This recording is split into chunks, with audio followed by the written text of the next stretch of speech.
Okay, we gotta, Yep. so I want to thank you again for this evening. We'll keep things right to the point about the United Inventors Association. Tell us a little bit something about yourself, Carmine, a little bit about the UIA, about the great resources, and certainly, what you do for, as your real job, as the rest of us have also real jobs beside doing incredible work of helping out inventors around the world. So, Carmine, you got the ball, baby. Yeah, thanks, George and Lex. So yeah, the UIA, I love talking about it. It's a great organization. I was lucky enough to help out. I became basically what you call an ambassador to the UIA about 2015, 2016. I just happened to have a podcast that spoke about inventing around that time. So I caught the eye of a few of the board members, traveled around to some of the events, helped out, which is what the UIA needs, people helping as much as possible. We don't have that many volunteers. We love volunteers to help out at different shows. So I ended up doing that at a few different shows, which I had a lot of fun because I am an inventor at heart. So I love to see all the new inventions and things like that. And I like to see that there's people out there that are crazy like me. Because we're inventors, we're crazy. I mean, there's no doubt about it. I love it. So I just ended up doing that. I was then brought onto the board of the UIA, which I had a lot of fun. I thought it was going to be more exciting than it was, but it just ended up being more work, which is normal. But I did get to go to even more events, and I got to talk to more and more inventors. And what I realized, inventors like myself, we need help. We all have this great idea. We just want to know what's next in the sequence of inventing. Every product is different, but the process is so close to being the same that I just learned a lot from talking to inventors and learned about even my products. Some of them I ended up shelving because I learned so much. I was like stop the bleeding in some senses. Then I was voted on to be the president of the UIA, which I thought it was going to be even more fun, but it is even more work. So here I am. We do a lot of stuff. UIA has been around since 1990. It was born out of some governmental programs that the innovation departments of some of the government programs are looking for inventors to help with ideas and initiatives and things like that. So it's been around since 1990 and doing a lot of stuff. Even I've been doing some research on the UIA, and even the Inventors magazine was born out of the UIA back in the early 2000s. Inventors Digest, which was pretty cool to learn. So yeah, we have a lot of cool stuff going on with the UIA. Lexa was instrumental in helping us build the new UIA website, which it's not done yet, which I don't think a website is ever really done. But we're doing some new stuff. We're adding things all the time, resources. We are always looking for, like I said, volunteers, ambassadors, and people to help out in different states and at different shows and different events. And we help hundreds of inventors every year, whether it's one-on-one help, meeting them at shows, events, doing online classes and things in that sense. We get about 20, I don't want to say 20, I'd say 10 to 15 new members a day with the UIA. So if you're not a member, please go ahead and join. It's UIAUSA.org. It is free. We're thinking about launching a paid membership at some point. We're still testing and doing that. And when I say paid, it's only going to be a few bucks a month. It's not going to be some big number, but it'll give that added information and help and things like that. But again, we're still playing around with that to decide. So that's kind of UIA where we are now. I'll answer some questions about those things a little later, maybe dig in more deep. Myself, I am an inventor at heart. I've never worked for anyone. I've always been my own boss. Sometimes that's good and bad. I've crashed a lot of businesses. I have been successful in a few, luckily. I ended up luckily selling a business before 9/11 up in New York. Gave me the ability to move down to Florida after 9/11 and kind of start fresh, travel the country with Mr. Bob Circosta, the gentleman that started HSN, looking for product, got the bug of innovation and invention, started building that, manufacturing, prototyping, sourcing, and I've been doing that kind of ever since. It's a lot of fun making products for other people because it stops me from spending money on my own products that kind of for some reason don't work. I don't know why, but they don't. And that's really about it. I mean, we do hundreds of products here at Earmark Sourcing. We manufacture 7 different countries right now. I have about 30 projects going on right now. Everything kind of golf products, doctor products, dental products, all kinds of stuff. It's a lot of fun what we do here, and I wouldn't change it for the world. Carmine, thank you. Great intro to that. As you know, you and I, Lex, were talking pre-show, and we have some creators. I can see what the people have joined us here. Some people who are either have gone through the process of getting a patent and getting that prototype done and testing the market, and sometimes not realizing, especially with the dawn of the internet, how many free resources there are out there for people who want to learn about the invention process, and maybe some stories about how difficult it is. We will always, as want to let everybody else know, Carmine and Chris Guerrero and Chris Landano and Lexa and Steve Lyons and Adrian Pelkis, a lot of the people that I'm mentioning, and other people from around the country. As people can see, our Invent New England logo and our certified inventor organizations. UIA was kind of right at the beginning of that, with trying to come up with a plan so that people could go to a website of an inventor group around the country, see the logo of the certified inventor organizations, and know that's a safe harbor. Because Carmine, you know, you've had a lot of experience with people coming to you either through your business or through the UIA who've run into, let's just say, the dark side of our business. Without mentioning any names or any businesses out there, they're not inventor friendly. They're friendly to get your money. That's what they're friendly for. So I know that you and with the United Inventors Association try to get the word out there about the UIA and other groups, because everything you find in the UIA, it's been vetted, it's free, and if you have questions about it, you can contact someone at the UIA, right? Yes, 100%. George, I couldn't have said it better. Hey, listen, I love making money. I love doing it. That's what we're all here for. It's great making money. It's fun to see our products be born, in a sense. But you know, when somebody is asking you for money before they've either done anything or some kind of research or just testing or something like that, you have to really vet them out.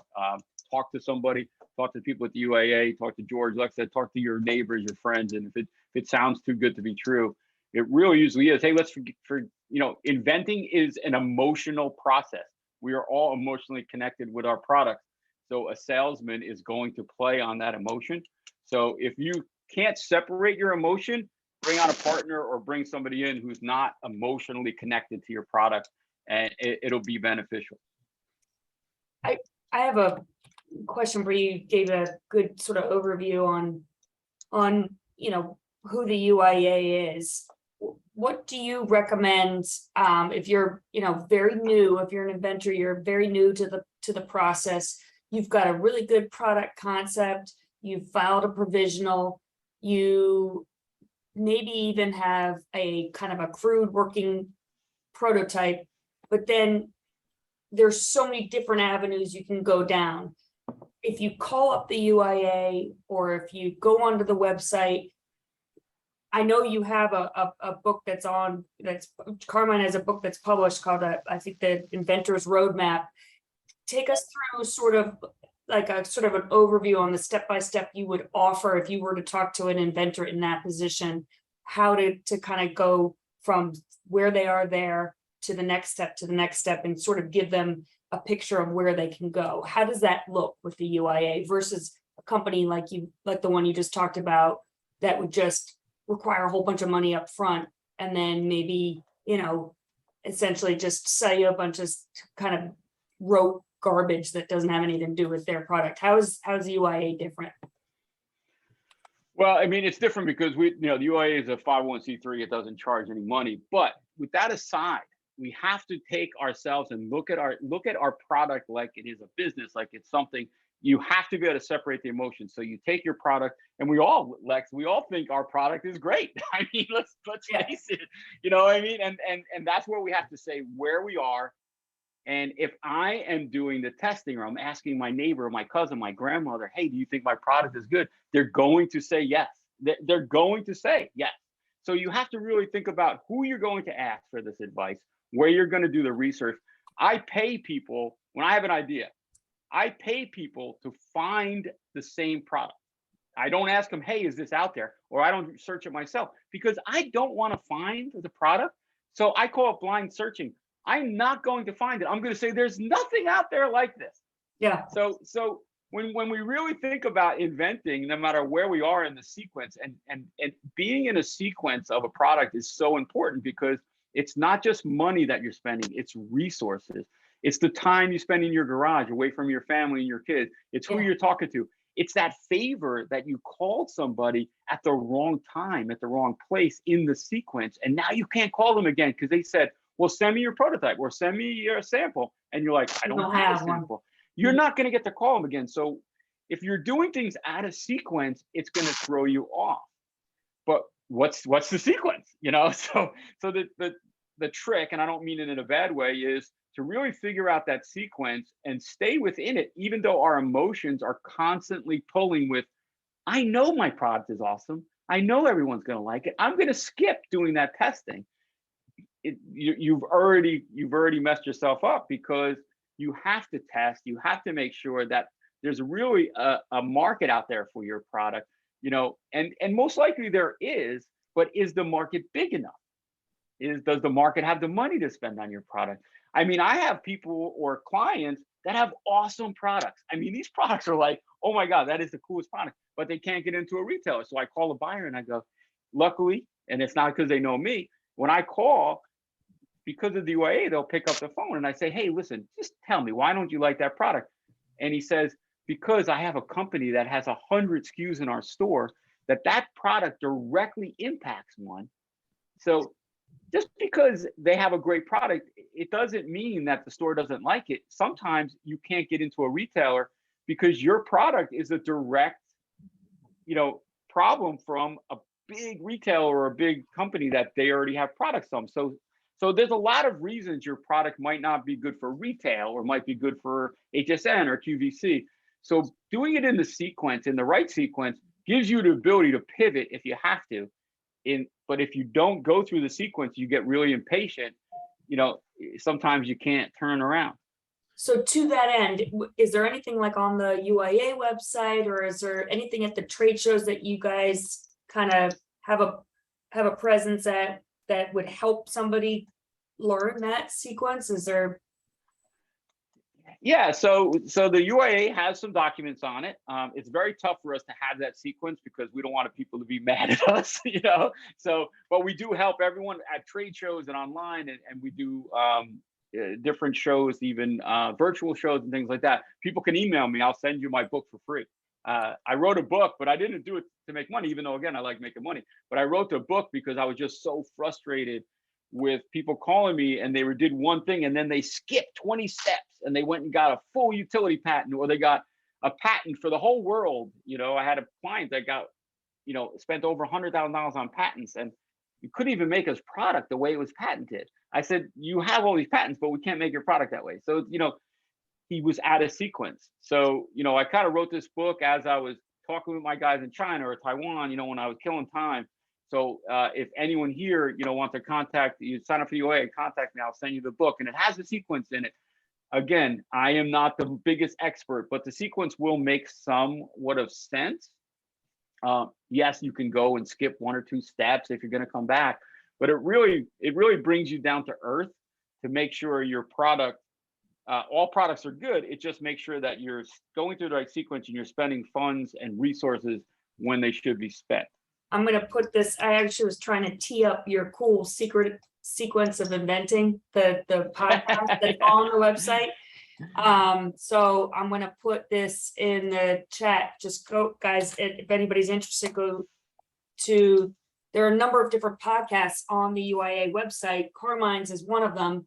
And if you use there's a search tool, and if you have trouble, just, contact me or George, but there's a search tool that basically allows you to search for a podcast by key phrase, and you can pull up, there's like a 26-step kind of thing that Carmine, he's being modest right now, but he recorded it, and I remember before I met you, I listened to that, and it was really, really, really helpful. Really, just is it going to give you the exact steps? No, because every product's different, but it gives you the landscape. It gives you an understanding of where you could go, where you shouldn't go, where, and like this step-by-step, if this, then this.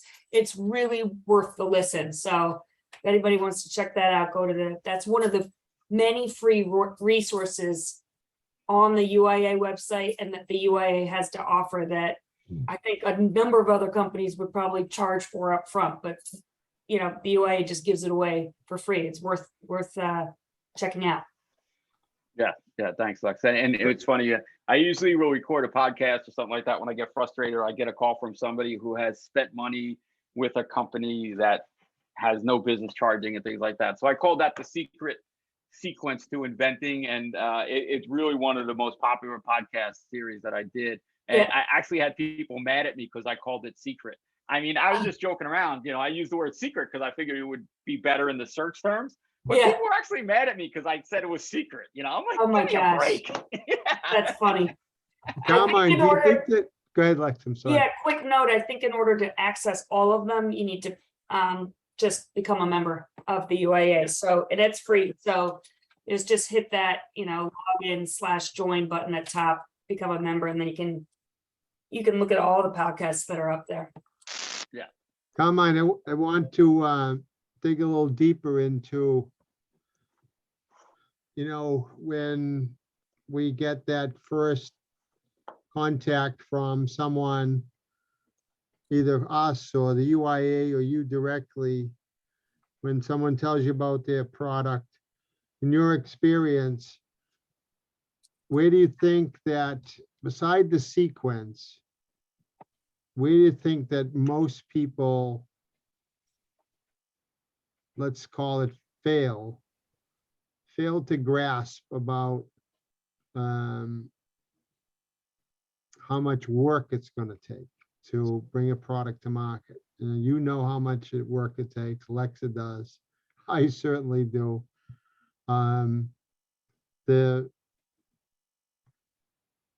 The key part, that if you know that you're on the right track with an organization who's going to tell you the truth about it, they're going to make sure they tell you about the red flag. Should be the companies that are telling you all the all the fluff and flowers, but not telling you about the pain and suffering about what a would-be inventor is about to go through.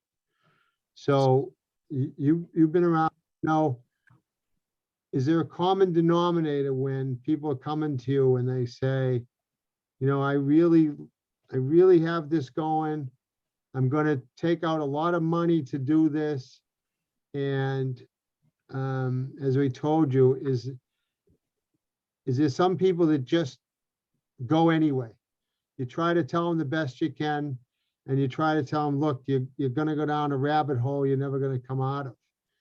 Is there a common denominator that really keeps them going, even faced with some of the best advice you could give them, and saying, look, this is not for everyone. It really isn't. And they go anyway. Is there anything common about it? Is it the dream that they might make so much money on their idea that they start living a different lifestyle? It's we get inventors from every walk of life, but they're the common denominator is, I think, and it affects myself too. They just want to be known that they made this product. They're the inventor. A lot of times an inventor, and again, it isn't really about the money. It is about the money in the long run, but it's about having that, I did that. It's my idea. That's mine. I'm the first to make it and things like that. And a lot of times, you know, when we speak with inventors, we have to make sure that it's really worth it. Because one, it's super expensive to be first. Two, if you're first, there's probably a reason why the product hasn't been invented before. And three, you know, you haven't done your research. You know, again, most of the time, a lot of times, it's that blind searching. It's where they've convinced themselves over years and years and years that this product is going to be the greatest thing since sliced bread. They've told their cousins and their neighbors at Christmas and the holidays, sitting at the table for the last 7 years. And every holiday they talk about the invention, and you know, finally they get up the nerve to cash in their 401k or sell their car or whatever it is, because, you know, they just want to be known for that product. Whereas if they put that much time into something, there's a lot of inventions they can do, but you know, you have to be realistic. It is so, listen, people win the lottery. Okay, there's people that have one product and they get into retail stores, but you just have to be truthful with yourself. If you're going to be one of those people, please do it the right way. So, my God, I beg you to do it the right way. well, to that end, I mean, probably a number of people on this call are, you know, all kind of, we're all in the same boat. So how can the UIA help them discern between a product that is a pipe dream and a product that has a real chance to succeed? Yeah, and guys, everyone that's on here, don't get me wrong. I think that every product has a chance. I think that there's a market for almost every product. It just has to be done the right way, launched the right way, and you have to know who your target market is. And I think every product and every inventor has a good idea, and I probably said it the wrong way. It's just that, is the market big enough? Is there a player in the field that is known already that now you have to change and take that customer from that player who's been around a long time? There's just a lot of different things that you have to think about, and is it worth it? And that's kind of what I meant. So yes, you know, there's so many things that we can talk about. I could talk about it forever, but the main thing is to step back, see where you are in the sequence, see where you are, and do you want a license? Do you have the money to manufacture? Do you have CAD files? Do you have a working prototype? So a lot of mistakes that I made in early stages, because I've had many products that crashed. I have a closet full of products that never went anywhere because, one, I had no idea what I was doing when in the early 2000s. I even had an idea stolen from me once. But you have to know, do I have the money to license? You don't want to make as I said earlier, you don't want to make a call to a buyer when you only have a prototype, because that buyer, if possible, please God, if you get the chance to talk to a buyer and he says, I love your product, send me a sample, and you don't have a sample, you blew it. You're not going to get to talk to that buyer again. So the trick is that, do you want a license? Do you have the money to manufacture? If you don't, maybe try to license. But licensing isn't as easy as people make it out to be. Mm-hmm. So some of those first several steps are the same as manufacturing. You still have to know your cost. You need to know where you're going to make it, manufacturing capabilities, what's it made out of, how much does it cost, because they're not going to license your product unless you can answer those questions. So again, it's that sequence. It's being truthful with yourself. It's taking the right steps. I think every product is awesome. I think what happens is being out of sequence is what really hurts a lot of products. Okay. So I'm thinking through, it's my own product and my own kind of journey commercializing my product. Like there was just so much I didn't even know to ask. So it's not like I could Google how to find the best contact in the space where I wanted to license my product. That didn't even occur to me because I didn't know what I didn't know. So yep. One of the other resources the UIA offers, I'd love for you to talk about, is you have a presence at all these major trade shows. People on this call or people at other local inventor organizations, what could they expect if they were to be how could they get involved with the UIA at one of these trade shows, or how could they get help in connecting with the right people, or is that something that you all do? Yeah, well, that's one of our specialties at the UIA, and you guys too. I know you guys have a lot of connections, you know a lot of people, and that's what's great about having these clubs. The certified nonprofit inventor organizations around the country. You guys obviously belong to a club, but there's a lot of inventors that don't even want to know about the UIA, let alone the clubs that are local to them, which are more important. It's nice to have people around that might be able to give you advice, even if it's half right. It's still good advice if you didn't know, like you said, like we don't know what we don't know. So if we have some people around that can just say, hey, that doesn't sound right, give us a little bit, instead of our family just keep saying that idea is awesome. Yeah, So, my mom told me every idea I had was a great one, and I'd leave the house and then people tell me, don't ever show me that again. I mean, Yeah. Yeah. Well, I'm friends with, real quick, I'm friends with Mike DeLaser from Redbox, the gentleman that invented Redbox, and his wife was totally against him working on the Redbox idea. She was yell at him. She wouldn't let him go and tell his friends about it, and he loves busting her chops now, because he's a multi-billionaire. But so that's so anyway. But yes, Lex, trade shows are awesome. If you have the ability to get to one, trade shows are great because if the UIA is there or other inventors and things like that, you can walk around. If you're thinking about going to a trade show, you might want to go there first as a spectator. Really, get the lay of the land, see if it's worthwhile going. It's great to go to trade shows. At the hardware show, we had several deals made with products, which was awesome. A lot of the shows that we go to, we're really starting to bring buyers and licensors, and HSN and QVC are all starting to show up there. So trade shows are good, but just really get out there and talk to people. Here's the thing: when you're an inventor, and you guys, most of you inventors that are on here know this, is don't be that crazy inventor that takes over the conversation. I mean, say you're a product developer, you have an idea.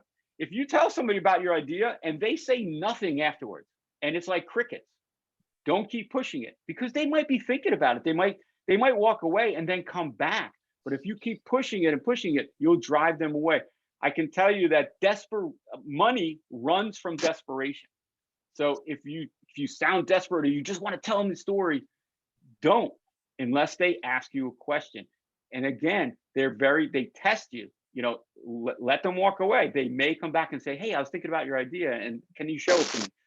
But don't be very pushy when you're an inventor, even though we want to tell them how great it is, how good it is, how much money they're going to make if they put it in their store. If they ask about your idea, then tell them about it.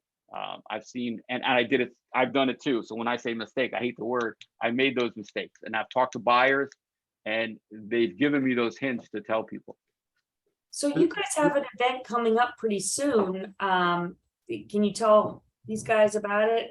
It's a pitcher event in Vegas, or can you give us some more details? Yeah, so we're teaming up at the National Hardware Show. We had a huge event there last year. It was awesome. I would love to take credit for it. I do really, but it wasn't anything that I did. It was Chris and all the people from the UIA. We'll make sure we know them. We'll make sure that we told them that you took credit for it. We will. So this year, the UIA wants to really blow it up a lot. The National Hardware Show wants to blow it up much bigger. So we're having some pre-events where we're going to have some buyers and some people from HSN and QVC. They're going to be on. We're going to do some educational stuff also. But then at the end, out of all the people, we'll pick 20. So I don't want to. It says it on the website, but if we get 500 people that enter, all 500 can't pitch their product. We'll end up with the judges picking probably 10 or 20 or 25, and then they'll pitch to get the trip to Vegas to pitch to the actual buyers, and they'll pitch live. It'll be an all expense paid trip for 2 people to pitch their products live to some buyers in Vegas. That's on the website now, the UIAUSA.org website. It's not on the website. We are putting it up on the website. We're going to put it in a month prior, so we'll put it up there. I'll put the link. I'll put the link into the chat before I go.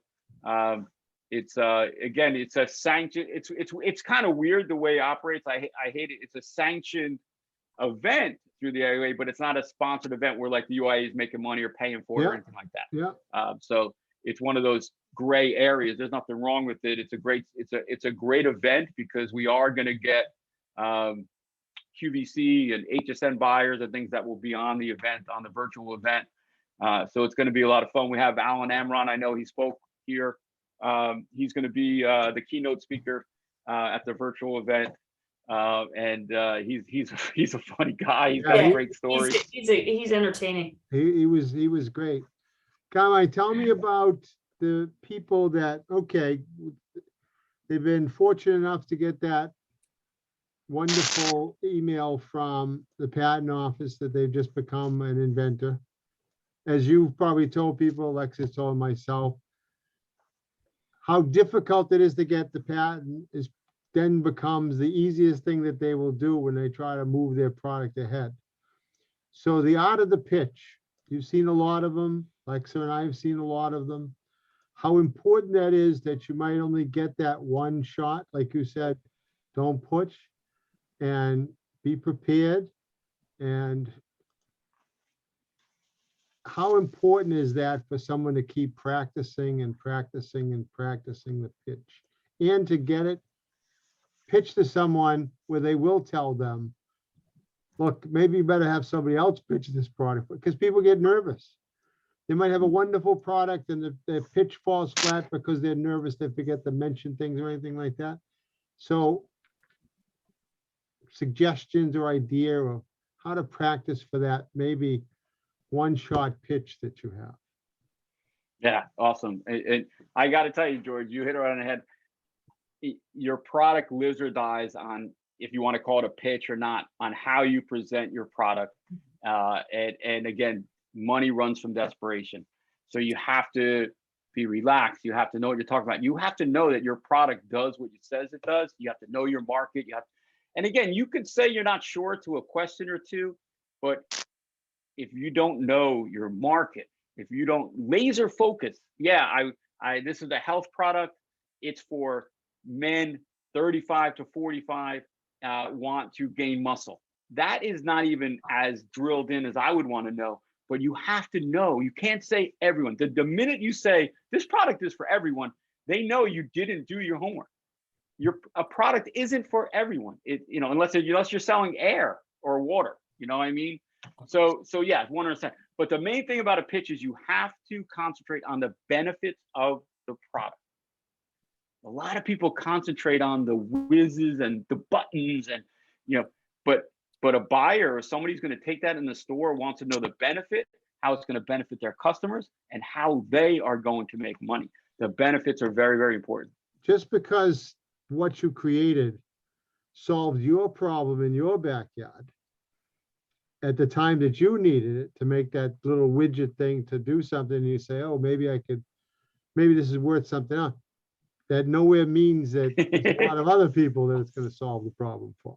Carmine, is there anything on anything you can offer them as far as resources that the UIA has put together, or anything on the website that can help people craft their pitch better, help them, give them some ideas around that? I know we talked about the podcast, but the UIA TV, which is the YouTube channel, has a ton of that stuff. Ton. And we have suggestions from the top people. I mean, these are people that do live television on HSN and QVC, somebody like Marcy, somebody like Scott Hines. These guys, like, you hand them a product and boom, it's like they made it themselves. It's like they've had it in their hands for years. I mean, that's how relaxed they are. So if it's your product, and George, you know what you said is 100% right. An inventor, it's like, just because I own a car doesn't mean I should be doing the work on it. So, is nothing wrong with when the life is on the line and the money is on the line to bringing in somebody who is an expert at pitching or writing a pitch or knowing what they're doing. There's nothing wrong with bringing somebody in to help you, pitch your product to somebody. There's nothing wrong with that. It's actually smart, because sometimes we're so emotionally attached to it, we really shouldn't be. We've run into that on many occasions, and trying to explain that to them, because they have the the grip on their product, and I've been there too. You think that nobody's going to be able to do it better than you. But to kind of walk them back from that, and the ones that get it, that can let go, they're going to keep going further with their product, I feel, because now they know their limitations and they want that. It's very, you've talked to the buyers all over, Lexa and I have. Every buyer is different too. You might have to do some research, right, on who that buyer is and make sure that you don't say the wrong thing or anything like that. So research, again, with how easy it is to do now, Carmine, as you know, from 20 years ago when the internet was an infant, doing that research to prepare is critical. And I don't want to say there shouldn't be any excuse for it, but I think people might get weary of trying to really dig. Lex is one of the better ones that I've ever known for really being able to drill down to get that key piece of information, because that could be the one, right? And you don't want the buyer after 1 minute looking at their watch to see what time coffee is. You want them asking you if you want to go for coffee.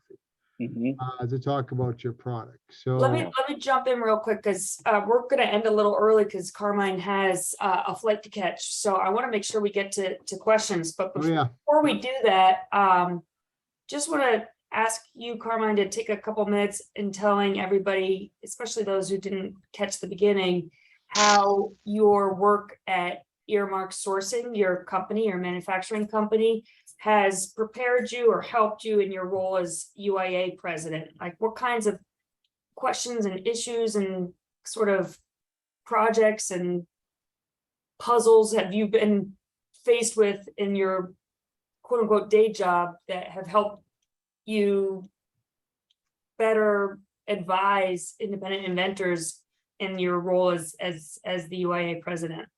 Yeah, well, when I first started actually doing products and taking them to market and manufacturing and prototyping in that sense, I was an engineer and I did it for myself, but that was years and years ago. But as slowly as I just like everything else, it's one thing to work on your own product, and you spend tons of time on it, but you'll never keep track of that time because it's your time. So, but when you start working on other people's products, it's very, very important to, not only keep track of that, but also report and give people updates and changes. I was always really bad at communication. I'd be like, oh, I'm just working on it. Why? They're not going to be mad. I'm working on their idea. I don't have to tell them or whatever. So over the years, I really worked on my communication. And then taking in all the questions and the frustrations and the ideas and how they did things, it really prepared me for when I moved up into doing the podcast, and then, going with, being on the board and going to events and doing speaking events. I also volunteer for USIPA. I'm on the board for the USIPA. I'm an entrepreneur in residence at the University of Tampa, which I help their entrepreneurship program. So it really helped me really work with people, see what their needs are, their frustrations, how they wanted to do things. And I tell you what, communication to me is really super important, and I constantly work on it. And then going into the UIA, it's the same thing. I think people really, really just want to know what's happening with their idea. Can it be right? Can it work? So I think one of the big things is communication, almost everything that you work on. Can anybody just volunteer to help out with the UIA, or do you have, what kind of processes in place for sort of vetting people who want to get involved or want to be at a trade show? Or No, we love volunteers, and anybody that wants to volunteer and we can vet what they would like to volunteer doing. Sometimes we get people that want to volunteer, but really they just want to charge our customers or tell their customers how they'll help them. So we have to vet our volunteers. Yeah. But yeah, we love volunteers. We always need people at shows to help out, set things up, walk around, tell people about the UIA. It's a lot of fun going to the shows. We were just probably meet a ton of people too. Oh, it's so much fun. We were just at Super Zoo. What a crazy show. One of the biggest pet shows in the world. They had a beach party afterwards with this crazy band playing. And I'm like, this is a pet show. God, it was an awesome show. We'll be there next year. So yeah, we love Inventors. We love volunteers for help. It's not all fun and games, but inventing, is a lot of fun. Right, right. All right, let's get to some questions before you gotta jump off. This is a good question from Rock. When you meet with clients or new inventors, how would you describe your initial discussion or engagement? Secondly, what is the next step in your conversation? Yeah, we kind of covered it, which is, again, good point to bring up. Second, is that a lot of times when we first meet, whether it's in person, virtually, or on the phone, we just really kind of ask the potential client where they are in the process. A lot of our average is between 3 to 5 years that an inventor has been working on their idea. Very seldom. Yeah, very seldom we'll work with somebody who they just thought of the idea on the way to work yesterday. Or, I'll be like, okay, listen, it's a great idea. Call me in a week. Let me know what you're thinking. I'll think of some reason not really talk. I'm not trying to be mean, but, it's just one of those things where, idea has to really, you all inventors are on here. We've all been working on ideas. So really that's our first step, is to find out where they are, what they've done. Like, if you want to say where they are in the sequence, if you want to say. And then we'll drop them in our minds where we would help, or where we would start helping, and that's what we would suggest. And it doesn't have to be that, the client, they always say the customer is always right. I mean, I don't believe that in that much. The client is mostly right because they are spending money. But if I think that they're going to spend the money in the wrong place, a lot of times I really won't take them on a client, because in the end, they're going to be mad at me. Yeah. We all know this is an expensive process. It's almost nobody licenses an idea by just handing someone a napkin and saying, this is a great concept.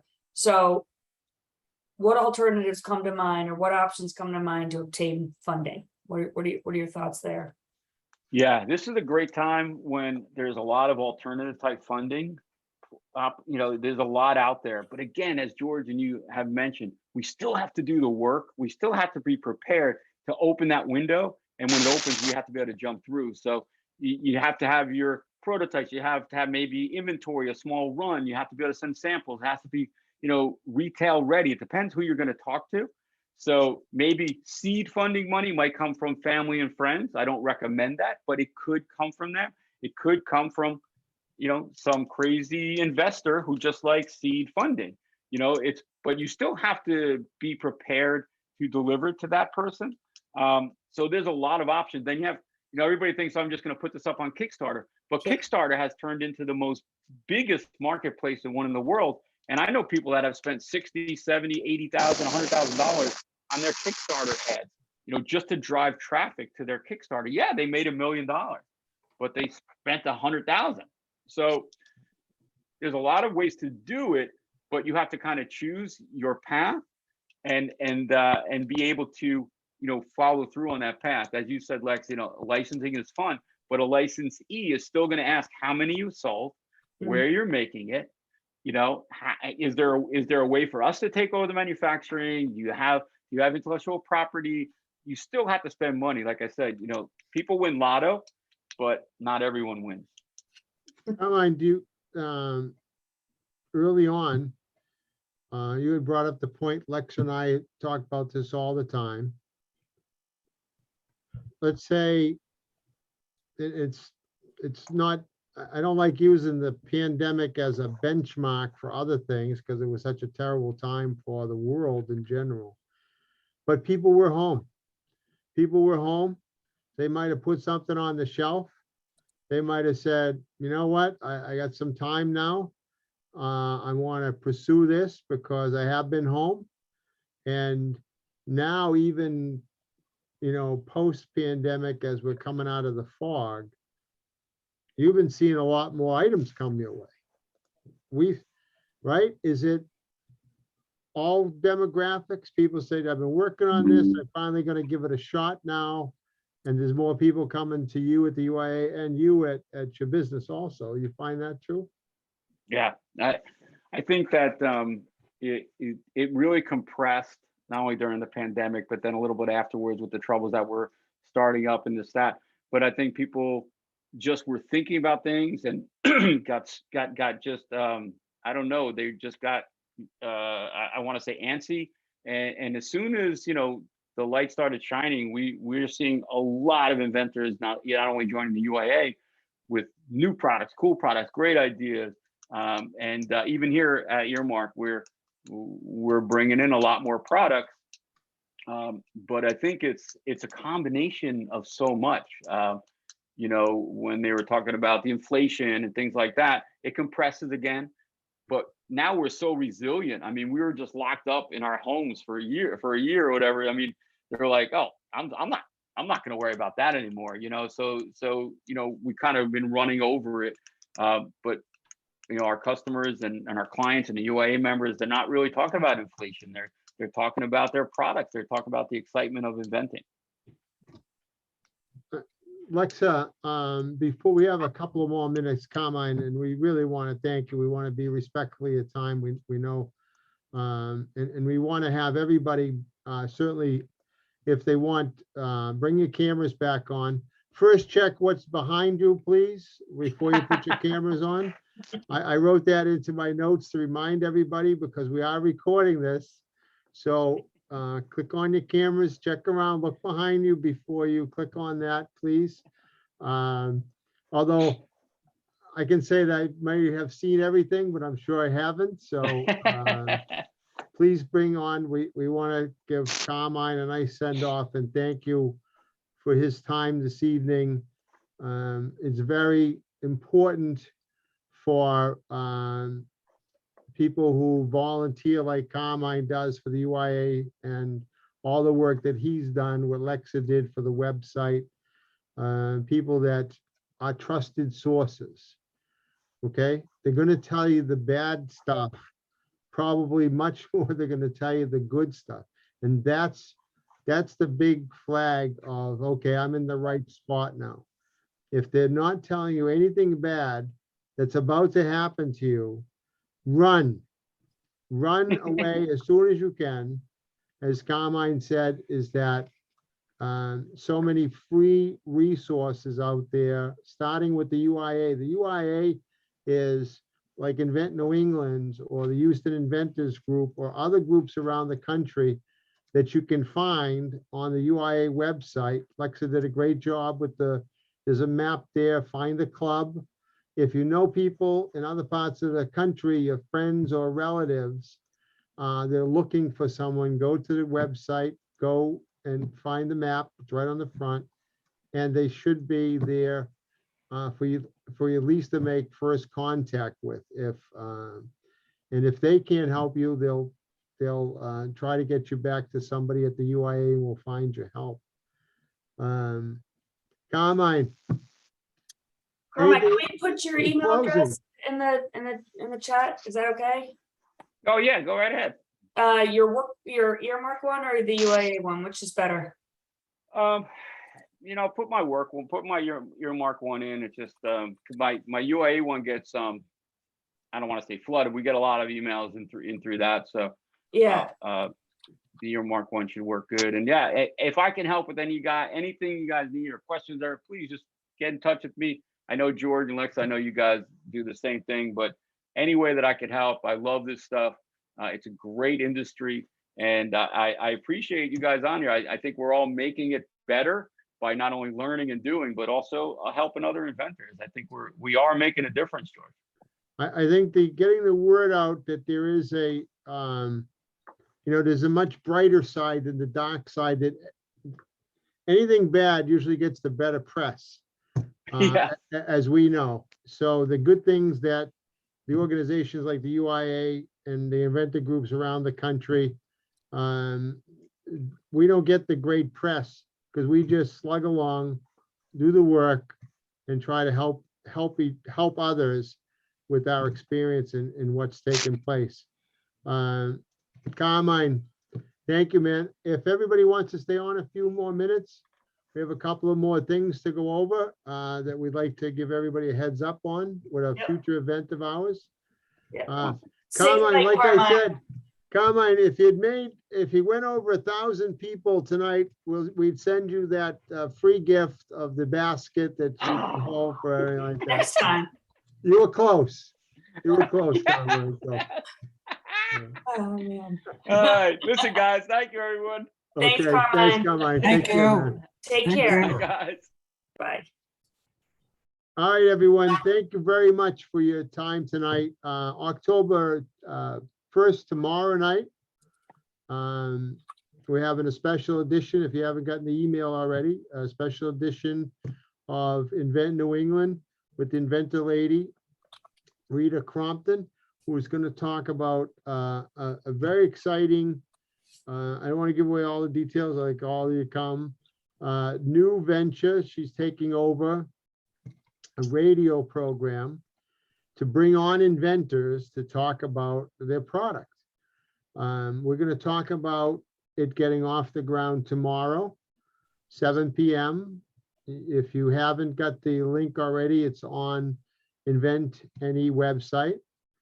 So please try to join us tomorrow. Rita will explain to everyone the show, Invent America, that will be a weekly radio show. Well, she will have guests on. She'll have would-be inventors to talking about their product, talk about some of the things that we're talking about here, but it'll be a stage. It'll be a radio stage for people that want to, as Carmine was saying, Lex and I have said before, if you have an opportunity, especially a free opportunity to talk about your product, take it.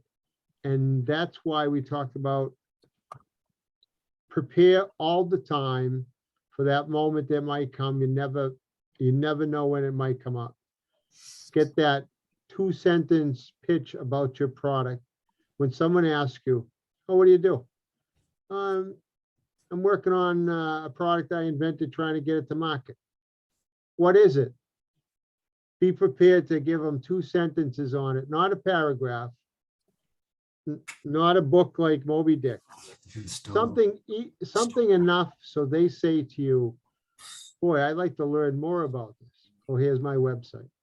Just because we have a little bit of extra time tonight, because Carmine had to run to the airport and catch a flight, maybe if anybody has any questions or anybody's in need of anything, like, oh, I need I don't know, someone to help me with my CAD drawings or someone to help with a prototype, maybe all of us collectively can help each other. We have a little extra time here, or if there's anything George and I can help out with, please, feel free to ask any questions right now. We have about 10-15 minutes. If you want to, we got somebody in the chat. Hold on. Can I speak? Who can see your messages? What's the? Oh, I think I know. Now we have someone, if you could shut off your microphone there or whatever's fine. Hi, Rock. I think it's better now. No, it isn't. Let me see. Technology is not my forte, I swear. I've said this before. I'm leaving the meeting. Okay, it's good now. Okay. Honestly, one of my main concerns is finding another person in the Philadelphia area. As I said, Ben Franklin is rolling in his grave.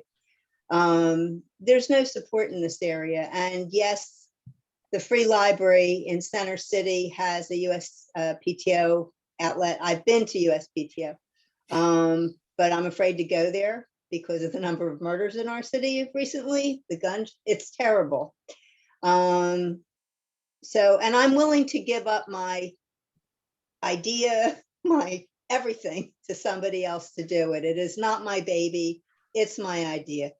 So I don't know who to, God, I'm afraid with the pandemic ending that this virtual stuff will go away, because to have to get to a meeting or a trade show, and it costs so much. It's just, it adds to everything. So are you aware of anyone? Is there anybody out there, for example, who's in the Philadelphia area? But It's really Uh, hard. I well, may come to New England one of these days. let me look, there is, I'm gonna go to UIA. I know there is one in Pennsylvania. I just don't know how close it is to Philly. I think it's in Pittsburgh, which is 6 hours. So I'm Yes, going, I'm just going over the UIAUSA.org site, and like I said, you know, we scroll down to the bottom. There's a map of all the local inventor associations, and I'm looking right now, Bonnie. There's one, there is one listed in Philly, one in Pittsburgh, and one in Williamsport. And Yeah, maybe the one in Philadelphia Philly one is does not act- exist. I beg your pardon? The one in Philly was great once, but it doesn't exist. The site exists, but there's no one there. No, it's like I said, if you guys just continue to do this virtually, I'm managing very well. It's So just that, the American Society of Inventors with Marie yeah, they're Kraft. gone. Well, that's good to know, because I spent a ton of time like researching to make sure Okay. these organizations were valid. So this one does not exist at all. It does not exist at Bonnie, all.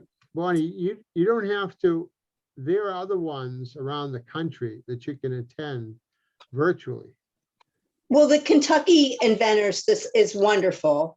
You guys are wonderful. I'm part of a number of groups. It's funny, I'm getting to a point where I really have to make some decisions, and I would love to be able to play off of someone in the room. Yeah. You know, the Uh-huh. site name, the product name, the trademark. Bonnie, what about SCORE? Is there like I know there's local SCORE chapters. Do you know what SCORE I is? work with SCORE, Princeton, and they're wonderful. Yeah, because um, they have very active chapters, certainly down here in DC. I have to think they do in Philly. And while it's not independent inventor focused, like these, Oh, no, they're wonderful. so that could be, you know, one way to I get. never thought of them in that.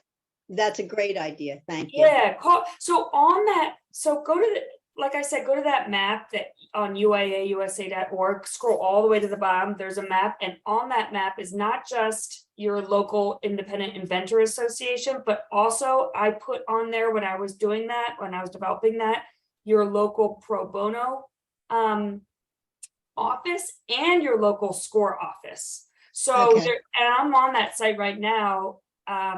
SCORE Philadelphia is 1515 Arch Street.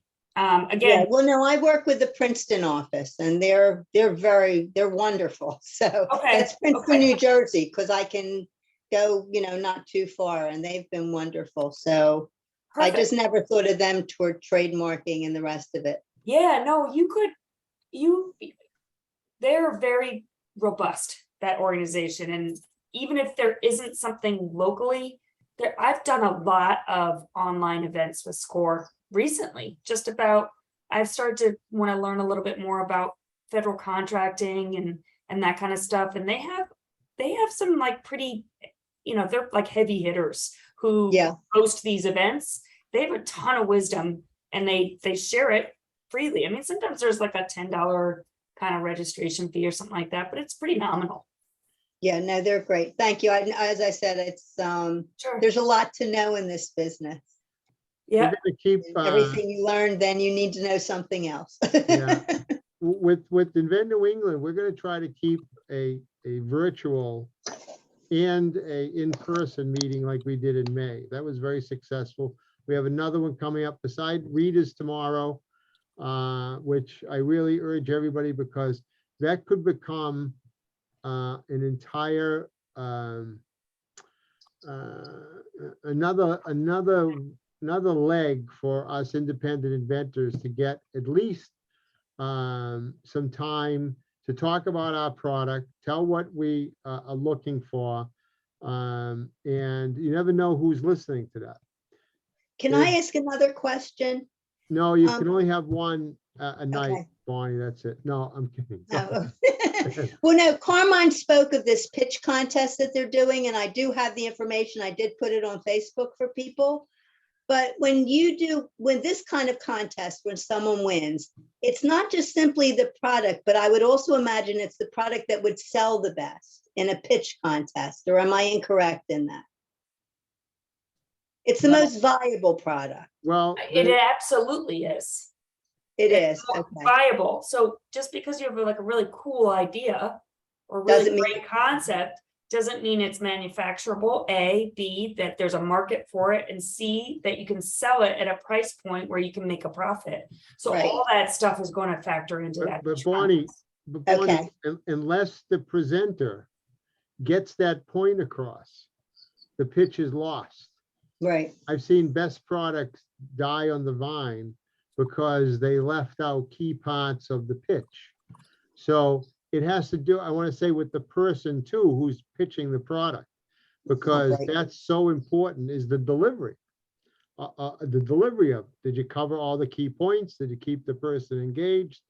That's part of it too, because you're going to be, you know, the people who get picked, they're going to go out to Vegas and they're going to pitch to another panel for possible licensing. So you want to be able to really get that down as much as you can, practice if you can. Yeah, I have my work to do and Yeah, I'll get we'll- off. Yeah, Thank you. we'll help you if we can. Because Lex and I sit in front of a lot of pitches and we look at the product and it's a really good product, but we have to tell people sometimes that they might not be the best one to pitch it.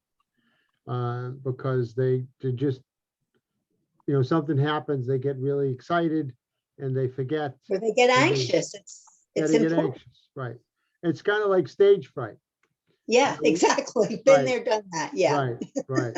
Okay. Thank you both so much. Yeah, so tomorrow, Rita Crompton, the Inventor Lady, on at 7. October 20th is our next part in person at the Haverhill, Mass Innovation Hub, where we had it before. Part of Lex and I's office up here in Haverhill is at the iHub in Haverhill, Mass. And we will be doing it virtually also. We're gonna have a couple of guest speakers. We're gonna have setting it up so kind of like Carmine was talking tonight is, you know, a step-by-step process with somebody explaining one particular part of the invention process to kind of take it the steps so people could not only hear it, but see it, hear people talk about it. Like what phase are they in? What happens at different phases? So we're still working on that now, but that's October 20th. But at the end of the month, I believe, Lexa, it's the 26th with Elizabeth Doherty. Yeah, the Liz- last Thursday. Yeah, Elizabeth Doherty, who is a wonderful speaker, wonderful person, always been more than gracious with her time for independent inventors.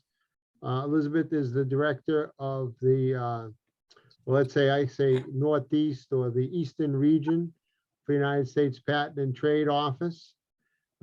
She's been there for as long as I've been a member of the Invent New England, and before that, Inventors Association. She'll be on as one of our guests to bring us up to date about new upgrades and intentions of the new patent director, who has been making the rounds around the country talking about improvements that she'd like to see made to the patent office and the process of the patent office. I had a chance to meet her a few months ago when she was in the Boston area as she traveled around the country. So Elizabeth will be able to bring us up to date on the 26th of September. So please mark your calendars. If you have any questions at all, you know how to get in touch with Lexa and I. We want to remind everybody, if you do want to be a member of Invent New England, we charge the enormous cost of $40 a year for, I don't think you could get 5 coffees at Starbucks for $40 from, I don't drink Starbucks coffee, but I don't know. But please join. It helps our membership. It helps us keep the lights on at the iHub. So please, if you can, we would certainly appreciate it. There was one other thing, but Lex, I can't remember what it was. I think you got it. Okay. There's a way to donate to Invent New England and a way to join, both on the website. So Okay. just go to the website and you'll see in the navigation, join join INE or donate. So appreciate your support, Oh, everyone. and we will, I remember what it was, Lex, I forgot to mention it to you. One of the things we get asked about that I have not been able to do, or Alexa not be able to do because we're so busy with other things, is that we really would like to get our newsletter back up in shape. So if anybody knows anybody out there that could give us, a couple of hours a month to help us craft a really good newsletter. Doesn't have to be long, just, one page about what's going on. And I'd be working with them, Lex would be working with them. Not that getting a seat at Invent New England is anything to write home about, but certainly that is something we've been asked about, when we're gonna start up the newsletter again. So when things we're doing right now, we could send out regularly and regular updates, especially if we have a new something other than our regular monthly meetings. We try to have two, like we're having Rita tomorrow on a Tuesday. Mostly everybody knows that we meet on a Monday. So that would be something that we would want to put out on a newsletter for, the months coming up. So if anybody can help us out on that, please let us know. All right, thanks, everyone. Yeah, I'll put this up like I do everything else, every other guest speaker series up on the website, inventne.com. It's under the events tab under past events. So I'll get all the links in there too that we shared in the chat box. anybody need any help with anything, just please give us a call. Good. Give us an email, okay? Thank you, Thank you. George. Thank you, Alexa. Okay. Good night. Hi, Joe. Thank you. Hi, Jeff. Bye. See everybody. Okay. Yeah. Thanks a lot. Bye. Bye. Thanks so much, Carmen. Thanks, George. Thanks, Alexa. Bye, You're bye. welcome. Have a good evening. I can hear you, Maureen. Can't see you. Bye. Bye-bye. Hi, Bonnie.